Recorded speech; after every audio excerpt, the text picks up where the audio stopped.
మాదొకటే demand, సూటిగా ప్రభుత్వాన్ని అడుగుతా ఉన్నాం.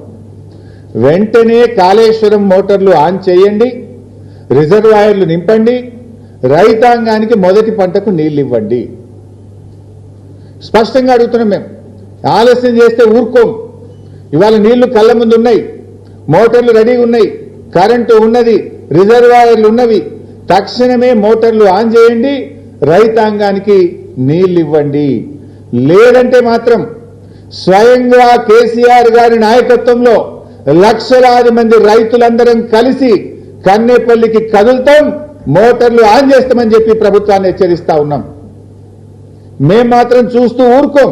రైతులకు నష్టం జరిగితే బీఆర్ఎస్ పార్టీ ఊరుకోదుగాక ఊరుకోదు.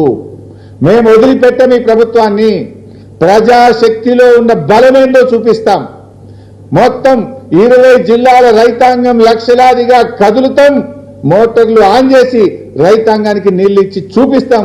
బిడ్డ అవకాశం మరి మీరు ఇస్తారా, మరి ప్రజలతో మమ్మల్ని కదలమంటారా, మీరే తేల్చుకోవాల్సిన అవసరం ఉంది.